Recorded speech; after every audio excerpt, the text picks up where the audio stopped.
Bueno, pues demos inicio. Nada como la muerte en la guerra, nada como la muerte florida. La ha venido a amar el dador de vida. Lejos lo veré, mi corazón lo quiere así, así ante la guerra. Anhelo la muerte al filo de la obsidiana. Buenos días a todos, sean ustedes bienvenidos a la presentación del mapa que nos llevaba a conocer los 13 cielos del México antiguo, y de ahí viene la inspiración para escribir esta historia. No es el motivo de esta reunión, pero platícame un poquito del primer libro que también habla de un viaje. Pues el primer libro nos cuenta del viaje a Mictlán, que es el viaje que se supone pensaban los antiguos mexicanos se emprendía al morir, pero es que dependiendo de la manera en la que tú morías, eran los diferentes lugares a los que tú ibas, ¿no? Y el Mictlán es a donde van las personas que mueren de muerte natural o de vejez y enfermedad. Y por el contrario, las personas que morían en batalla, los guerreros que morían en el campo de batalla, en el mito se pensaba se convertían en colibríes y iban a viajar a la casa del sol. Es por eso que los personajes de este libro pues son colibríes. Son dos colibríes, ya lo vi, están muy hermosamente ilustrados. Víctor, permíteme hacerte una pregunta. Tú eres el escritor y el ilustrador. ¿Cuál es tu proceso creativo? ¿Piensas en imágenes o piensas en palabras al momento de estar elaborando tu trabajo? La verdad pienso en imágenes primero. Primero voy aterrizando las escenas que me voy imaginando y después trato de estructurarlas en una historia que me ayude a explicar estos mitos, ¿no? Cada uno de estos 13 cielos. De acuerdo, entonces tu primer trabajo, tu primera imagen de libro es a través de imágenes precisamente, y posteriormente vas elaborando las palabras. Así es, sí. También pues yo creo que eso es herencia de que pues así eran, se escribían los libros antiguos, ¿no? Se escribía con imágenes, entonces pues yo trato de hacerlo. Víctor, tuve la oportunidad de leer el libro. En el libro se manejan muchos valores, se maneja la valentía, se maneja el honor. ¿Cuál es el valor que quisiste resaltar principalmente? ¿Hay un valor en específico? Sí, pues el valor que yo quise destacar más, o la lección que yo quiero dejar a los niños y a los lectores en general, es el de la unidad, ¿no? Porque ¿El de la amistad? La unidad. Lo que pasa es que no sé si leíste una parte en la que sale Tezcatlipoca, el espejo humeante. Claro. Él es el dios de los brujos, y uno de sus embrujos era que él causaba la discordia entre los hombres.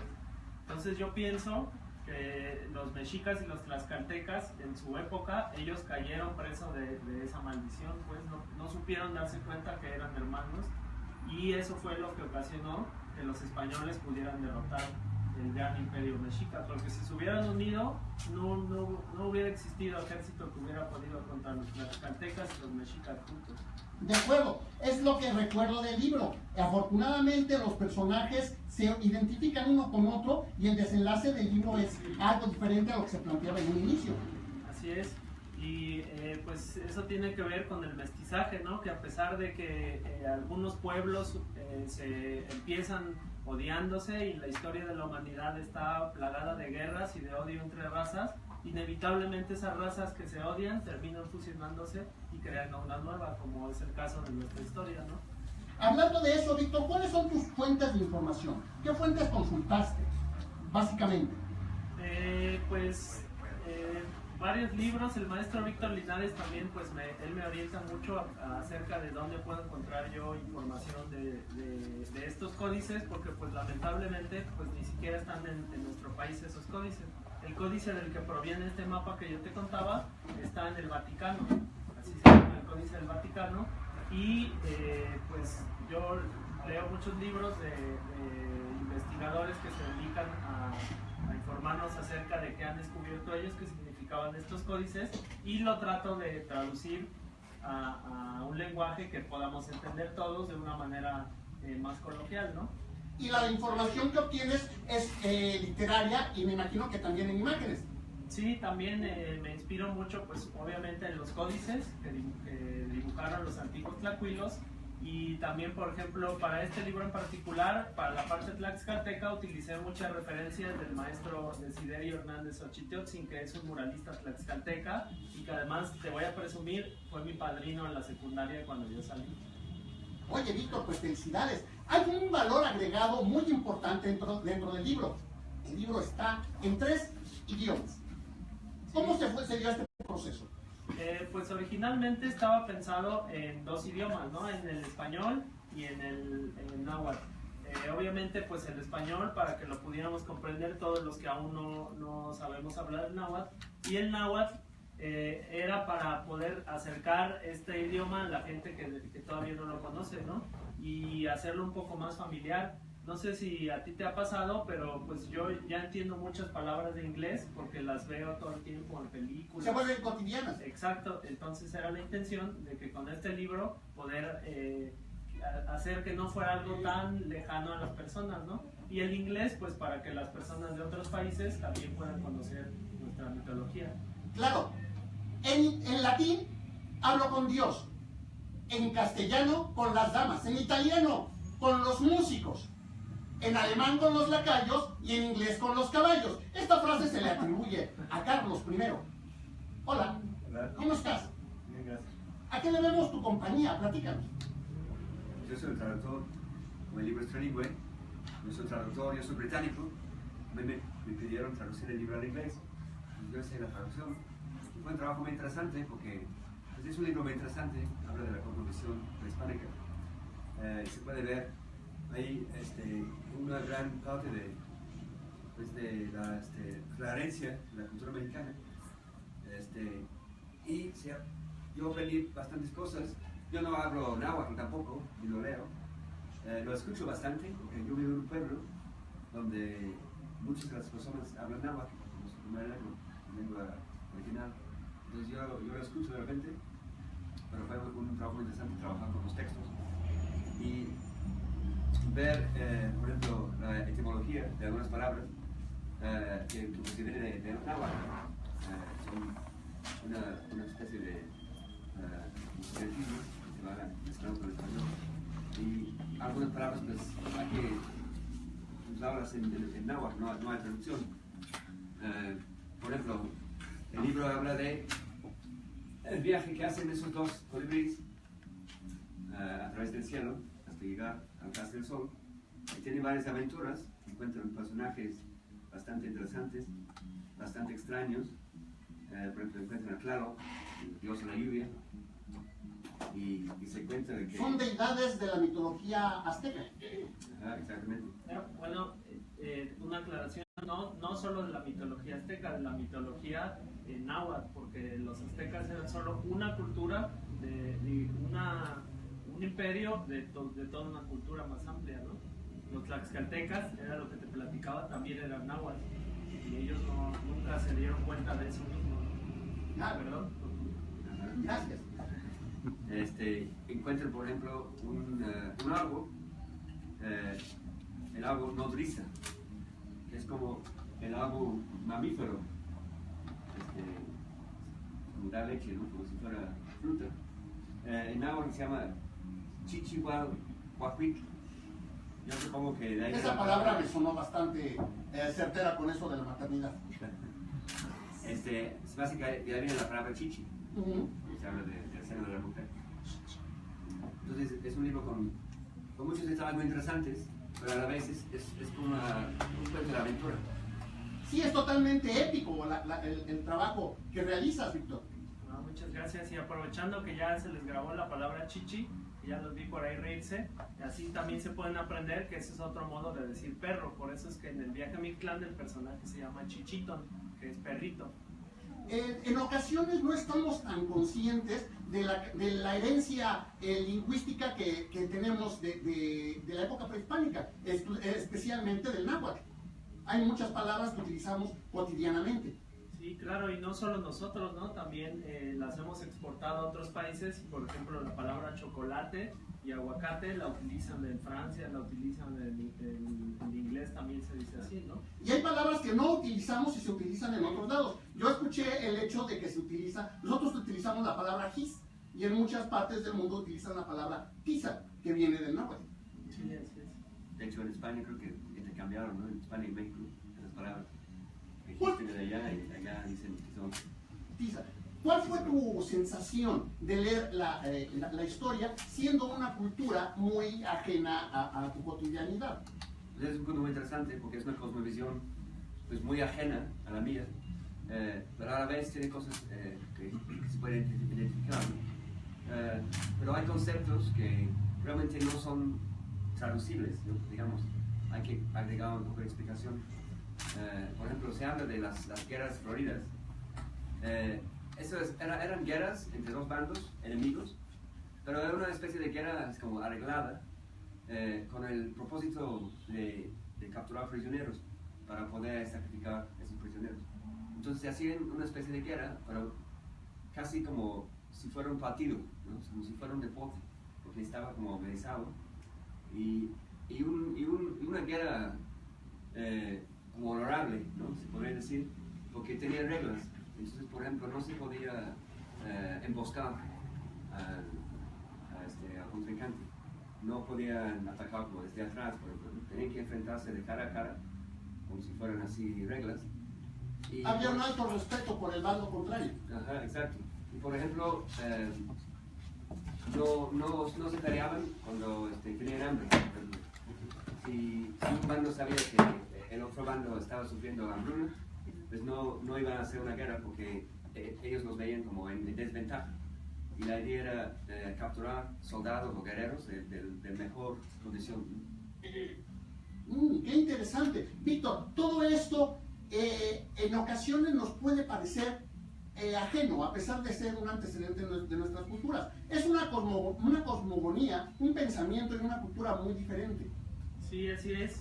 Sin embargo, sin darnos cuenta, nosotros pues seguimos cargando esta herencia cultural, ¿no? Un ejemplo es en el náhuatl, para decir que algo, para hablar de algo con reverencia o con cariño, se le pone la terminación sin, ¿no?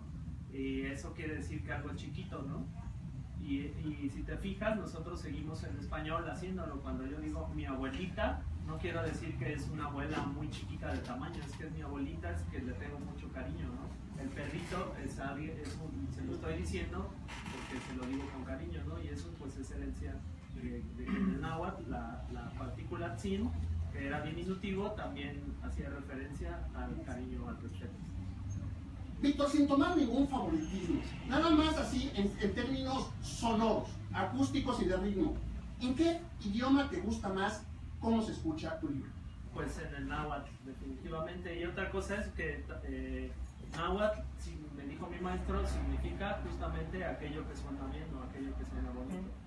Si pudiéramos completar esta frase atribuida a Carlos I, de que en cada lenguaje se puede hacer, se facilita la comunicación con alguien, en náhuatl, ¿para qué sientes que nos facilita la comunicación? Pues yo pensaría que el náhuatl nos ayuda a hablarle a nuestros ancestros y también a hablarle a nuestros dioses antiguos, ¿no? Que son la lluvia, que son el sol y que son el viento. Yo lo que pude leer, bueno, a mí en lo particular, sentí que es un lenguaje con muchas referencias con la naturaleza, como que hay implícitas muchas cosas que de repente nuestra falta de sensibilidad en la cotidianidad nos hacen perder el contacto que tiene el pensamiento con la tierra, con los elementos. Bueno, esa es mi sensación. Sí, pues lo que pasa es que a diferencia de los dioses judeocristianos, o más bien del Dios, porque es uno nada más en el que creían los españoles de esa época, en el México antiguo los dioses eran muchos y eran prácticamente las fuerzas de la naturaleza, ¿no? Eran la lluvia, como te decía, ¿no? Eran las estrellas. Y estos 13 cielos, en realidad, yo lo que aprendí estudiando este tema fue que era la manera en la que ellos le daban una explicación al universo mismo, ¿no? Entonces ellos veían que la luna está más cerca, ¿no? Entonces debe de estar en un cielo más cerca al nuestro. Luego las estrellas le siguen, se ven más lejos, están en otro cielo. Y luego más allá de las estrellas nosotros ya no podíamos alcanzar a ver, pero ellos imaginaban que ahí habitaban todos los dioses, ¿no? Claro, claro. Y a ti, siendo un lenguaje bastante más ajeno que a nosotros, ¿a qué te suena el náhuatl? A mí me suena como un idioma para contar historias. Se me hace muy poético. Suena un poco extraño decirlo porque no lo entiendo, pero al leer las frases y escucharlo, se me hace que es una lengua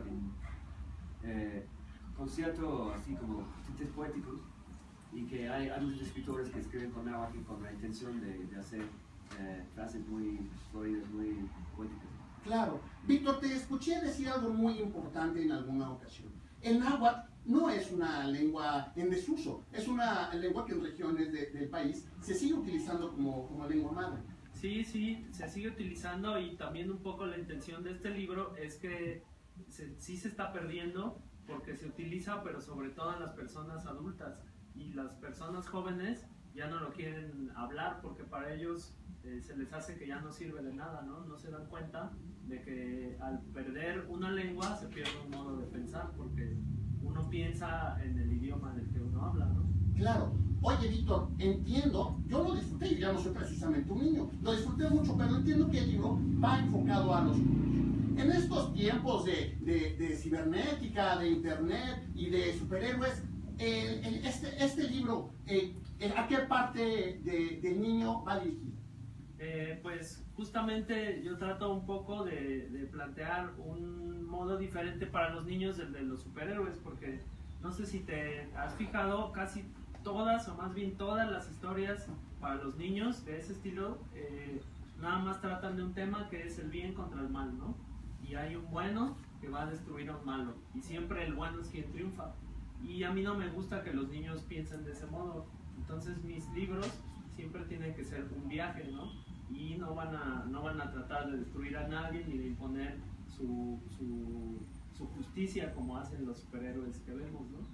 Y entonces pues eso es lo que yo trato de proponer a los niños, una aventura que es más un viaje que una pelea entre dos, ¿no? Este mismo libro en el que empiezan dos rivales, pues trato yo de un poco dar ese mensaje. No les digas en qué acaba. No, porque... Oye, Víctor Pepe Palacios, ¿a qué jugaba cuando era niño? Pues yo jugaba muchas cosas, ¿no? Desde tal cual las cosas también que veía en la televisión, hasta propios juegos que nos inventábamos justamente en el pueblo de mi abuelita, en este pueblo en el que desafortunadamente ya no se habla el náhuatl, pero se habló hace no mucho tiempo.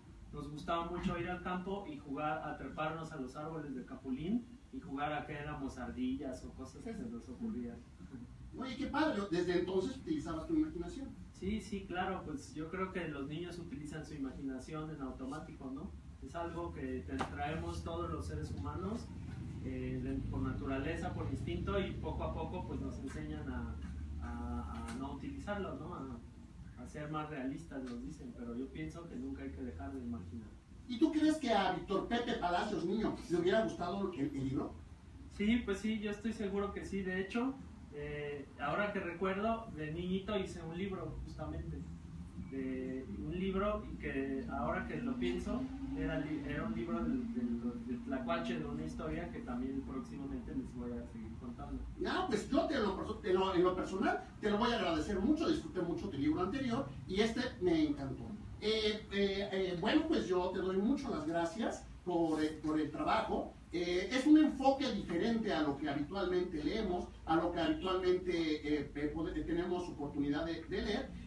Yo en lo personal se lo recomiendo mucho. ¿Algo más que gusten agregar antes de despedirnos?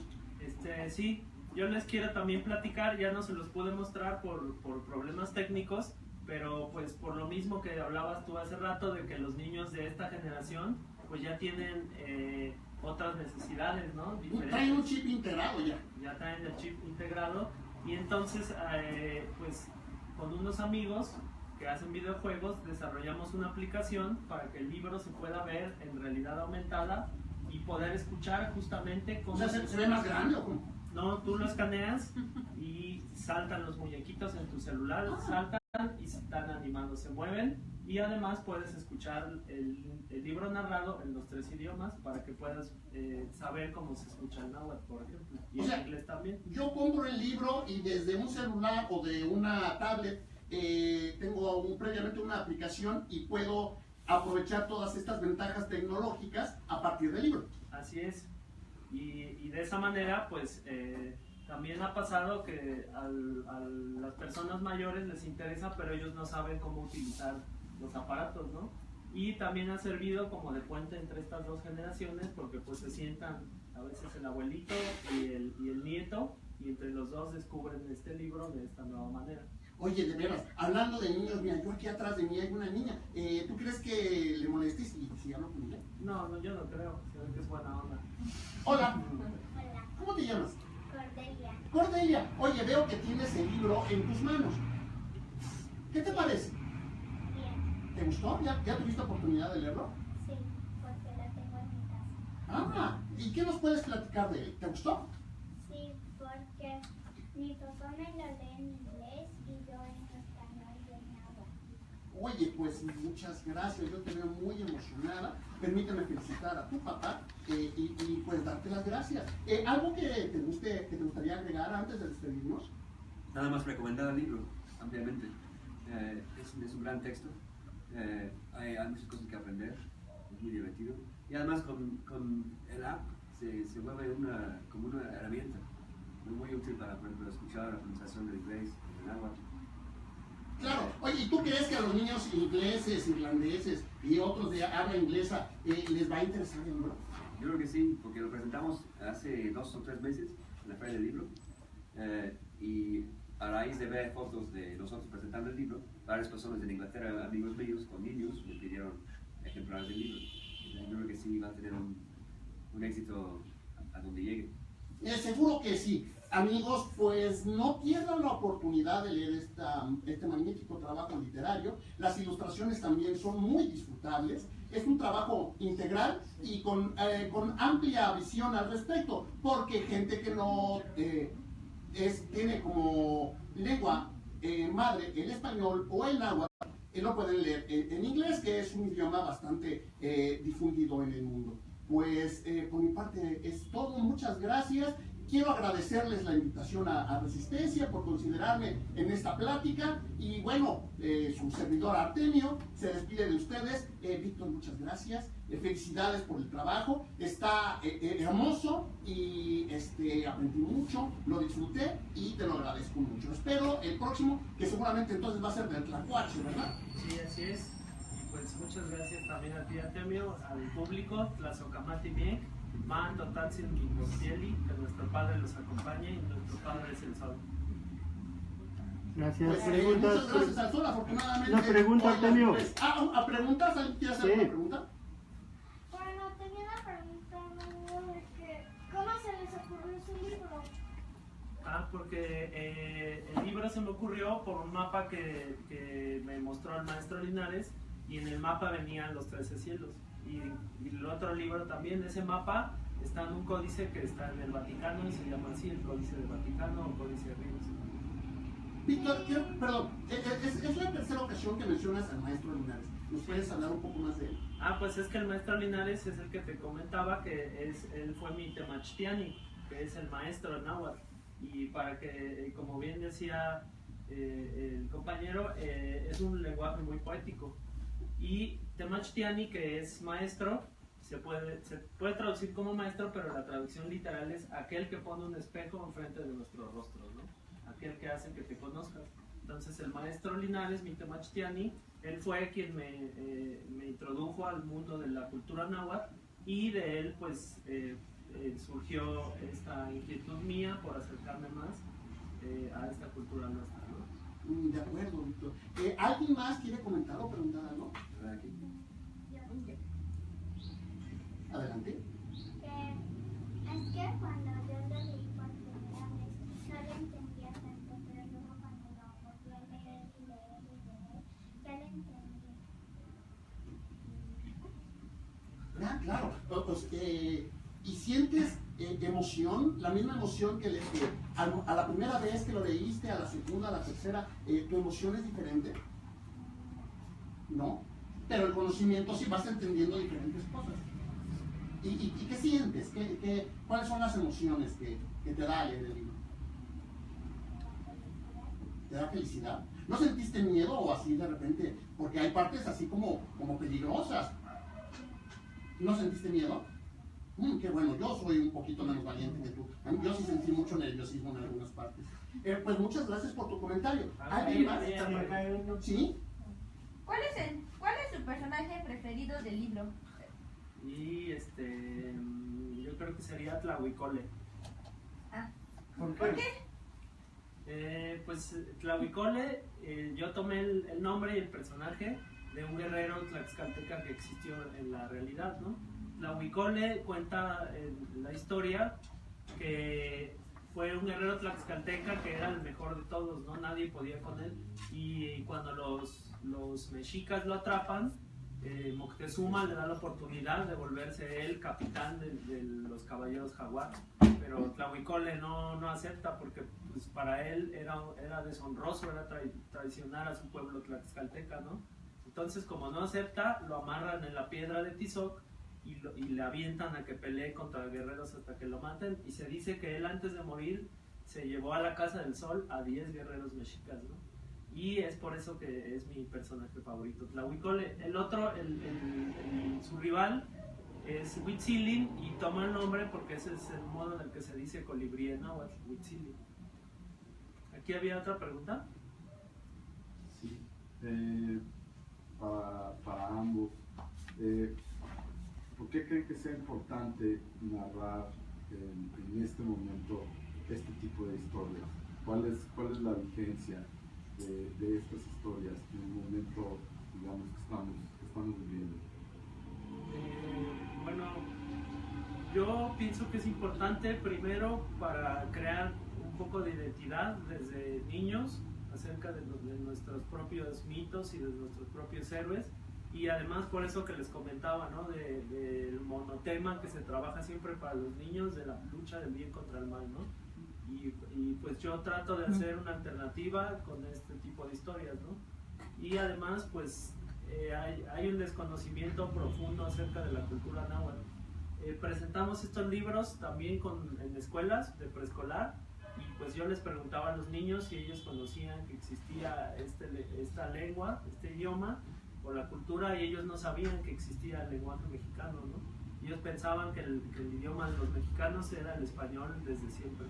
Entonces pues a mí me parece importante pues que ellos conozcan, que uno conozca desde niño. Yo lo aprendí esto pues ya grande.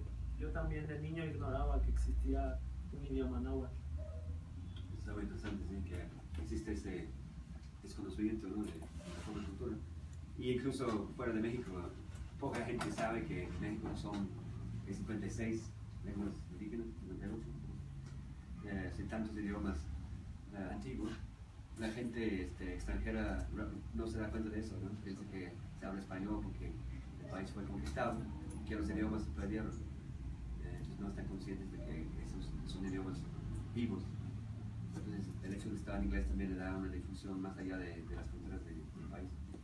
Sí, y también, bueno, yo me doy cuenta que, por ejemplo, en Tlaxcala, cuando lo hemos presentado, ha tenido una aceptación muy grande porque uno de los personajes es tlaxcaltecas, ¿no? Y de hecho, pues yo puse en la historia que Tlahuicole se ubicó en las faldas del Cerro Matlascueye, y tuvimos la oportunidad de presentarlo justamente ahí. Y la emoción que siente la gente al verse reflejada es algo que es muy necesario, ¿no? Porque pues es eso, ¿no? Siempre vemos que nuestros héroes viven en Nueva York, y en Manhattan, y en Inglaterra, y pues uno crece acomplejado, ¿no? Viendo que pues no lo que uno Aquí también hace aire, Víctor. Exactamente, ¿no? Y aquí también hay héroes como lo fue Tlahuicole, ¿no? Y pues es lo que yo les comentaba mucho de eso, ¿no? Que aquí también hay héroes como Batman o Spider-Man, nada más que Tlahuicole sí existió. Claro, es que yo me quedé pensando, actualmente, bueno, a mí me gusta, a los niños, el manga, el anime, los superhéroes nórdicos, pero muchos de ellos están basados en mitología de su respectivo país de origen. Y México, bueno, previo a la llegada de los españoles, pues también tiene mucha historia que contar, algunas historias reales, otras fantásticas. Y bueno, tomar en cuenta que lo que nosotros consideramos mitología azteca, pues era parte de la religión en su momento. Sí, así es.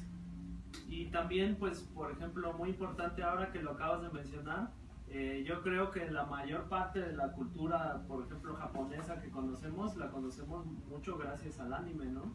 Y la cultura americana, pues mucho la hemos absorbido por culpa de los cómics, el cine. Entonces, pues es importante crear estos contenidos que son entretenidos, pero que pues reflejan las leyendas del pueblo, ¿no?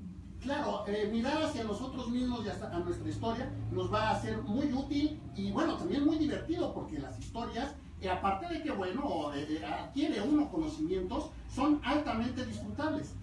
Sí, así es. Y también pues yo creo que el hecho de que esté en inglés también es porque esta es parte de nuestra cultura, pero también es parte de la cultura de la humanidad, ¿no? Claro.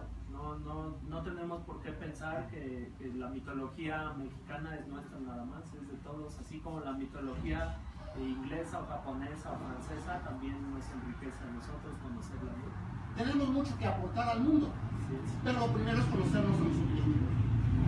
¿Alguien más gusta comentar algo, por favor? Sí, pero cuando un creador hace su obra, aspira a tener un impacto en el mundo, digamos.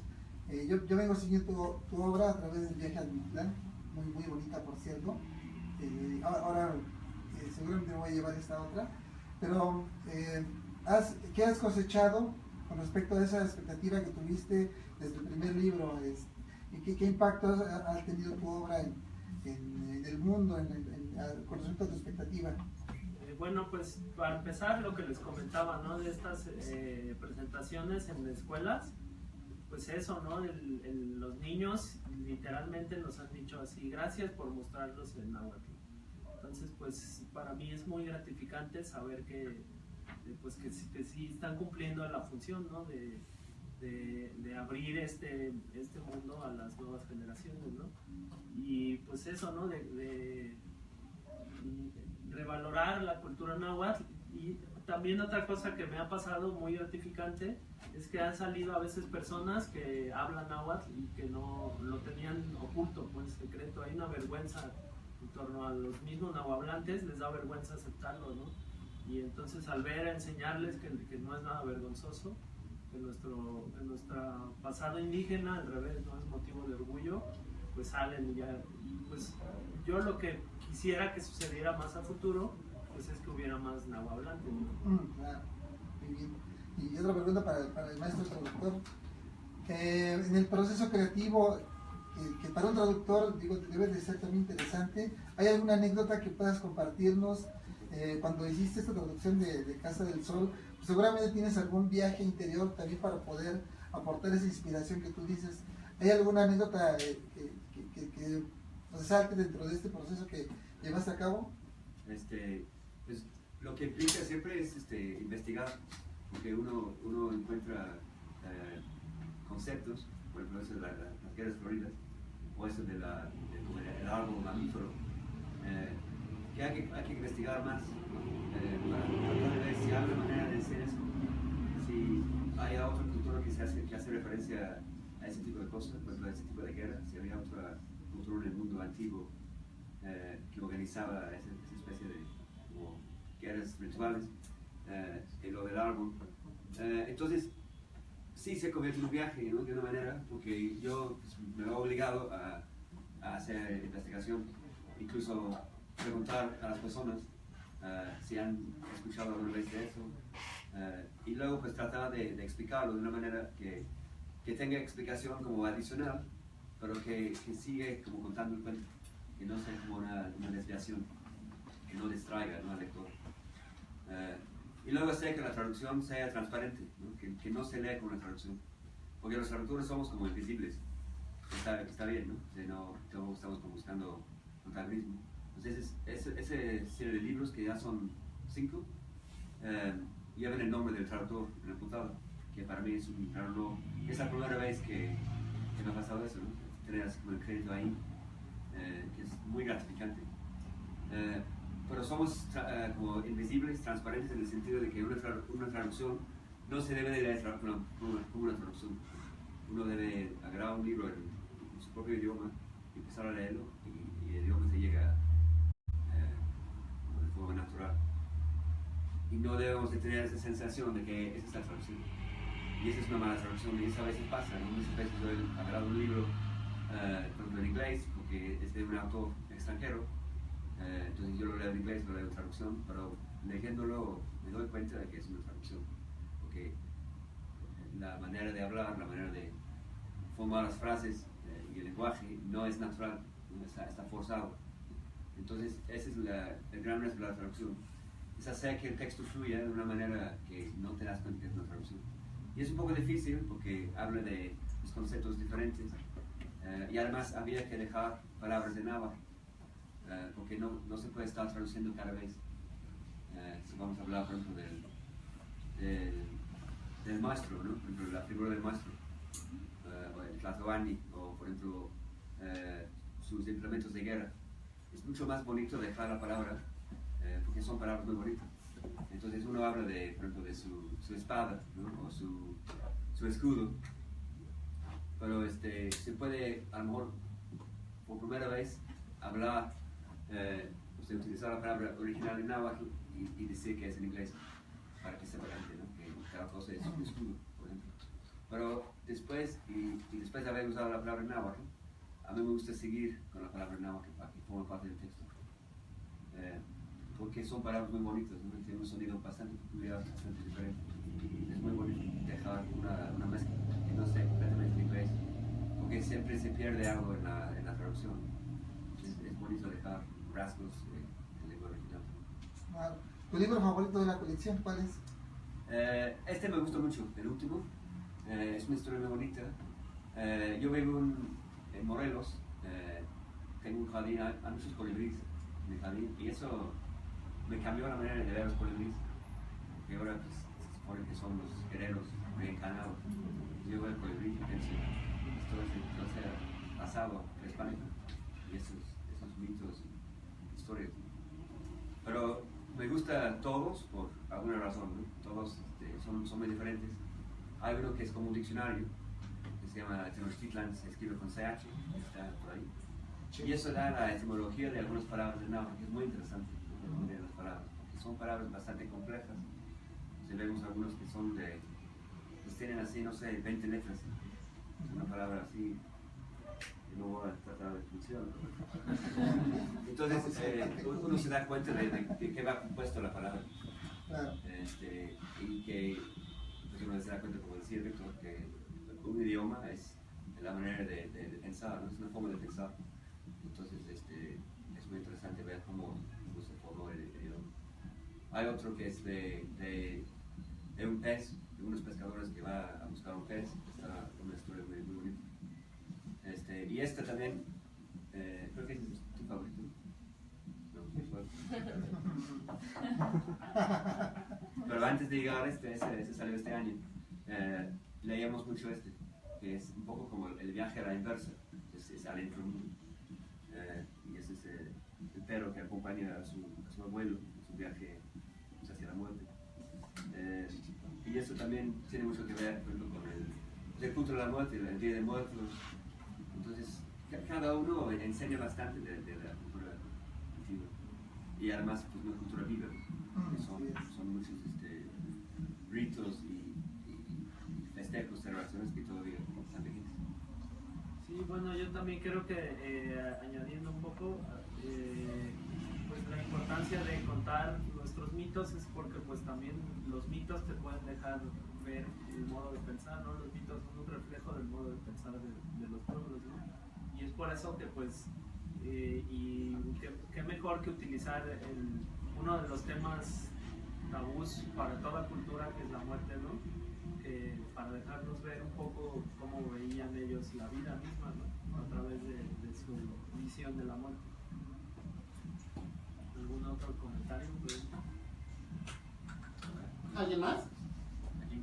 Ah, ya. Ah, perdón, no te vi. Es que hay uno que se llama El Dios Viejo y el Conejo, y ese es una historia, pero alguien lo encontró, y entonces es una historia, pero que lo encontraron escrito en una jara.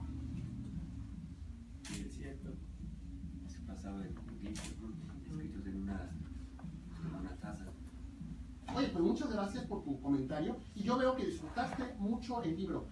Los niños que no lo han leído, háganlo, se van a llevar un muy buen sabor de boca al término y van a conocer una forma diferente de pensamiento. ¿Alguien más que guste opinar algo? ¿Alguna pregunta? Bueno, yo nada más un comentario ya final de mi parte. ¿Cómo podemos empezar a vincular estas historias con el mundo cotidiano, el mundo que nos rodea, ¿no? Es decir, cómo se conecta esta cultura indígena del México antiguo con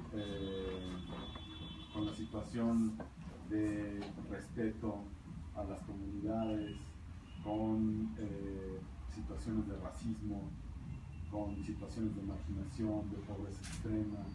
Es decir, de qué manera, y esto digamos es como una pregunta que a mí me ocupa, cómo dejar de verlo única y exclusivamente como una cuestión histórico-estética y transformarlo en una problemática social del día de hoy en México. Por ejemplo, el tema de la violencia está visto que está estratificado, ¿no? O la revelación de los últimos, digamos, estudios del INEGI que tienen que ver con la discriminación y el acceso a mejores posibilidades económicas en relación a la pigmentación en la piel. Claro, pues el maestro Linares tenía una propuesta que él nos decía todo el tiempo, que un modo de comenzar a reintroducir el náhuatl, decía que hiciéramos lo que se hizo en el inglés, ¿no? Y decía que ocupáramos algo que él llamaba calonáhuatl, ¿no? Y por ejemplo a él, y a mí se me sale todo el tiempo, le enoja mucho que diga uno ok, ¿no? Sí, ok. Dice, ya vas a empezar, tocayo, me dice, ¿no? Ya me vas a empezar a clavar la obsidiana en mi corazón, ¿no? Entonces tengo que decirle, no, Macuali, maestro, ¿sí? Nos vemos a las 3, Macuali. Entonces él propone eso, ¿no? Como introducir con ciertas frases, ¿no? Y que aparte sí existe, ¿no? De hecho, yo con mis amigos en la prepa y tal, decíamos, ay, nos vemos a las 5 en tu chante, ¿no? O, te traes tus cacles nuevos. Pero ese tipo de modismos, pues sí se han estado perdiendo, ¿no? Y se empiezan a sustituir por anglicismos que utilizamos, ¿no? Entonces yo creo que esa es una manera, y la otra pues es tal cual, ¿no?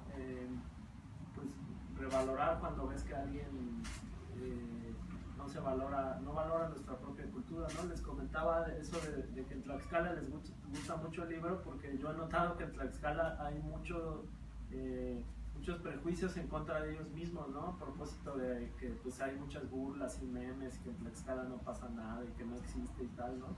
Entonces yo llegaba y les decía, no, pues si tanto dicen que en Tlaxcala no existe y no pasa nada, pues en Tlaxcala fue el que en realidad, sin Tlaxcala la historia de este país sería otra, ¿no? Fue determinante. Y pues es eso, ¿no?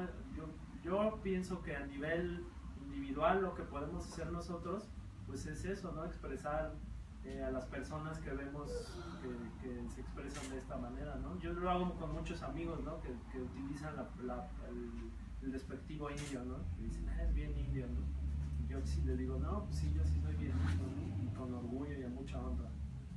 Yo pienso que en realidad pues eso es algo que los gobiernos tienen mucho más capacidad de hacer, ¿no?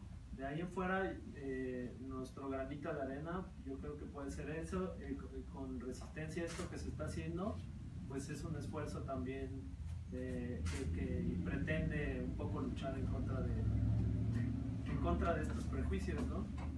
Pero pues no sé, yo sí también entiendo que es un problema que un poco sale de nuestras manos, ¿no? Pues muchas gracias. ¿Alguien más? ¿Alguna aportación? Pues a leer el libro y a disfrutarlo. Antes que nada es disfrutarlo y a partir de eso nos vamos a sensibilizar en muchas cuestiones. ¿Alguien más? ¿Le gusta decir algo? Bueno, pues mis cuates, esto ha sido la presentación del libro. No pierdan la oportunidad de comprarlo. Víctor va a estar aquí un rato más. Nuestro amigo traductor también aquí va a estar. Si gustan profundizar en algún tema, aquí vamos a estar un rato más. por mi parte es todo. Gracias a Asistencia, gracias a la librería, muchas gracias a los participantes y buenas tardes. Disfruten del día con un buen libro, que en este caso puede ser El viaje a la Casa del Sol. Muchas gracias y hasta la próxima.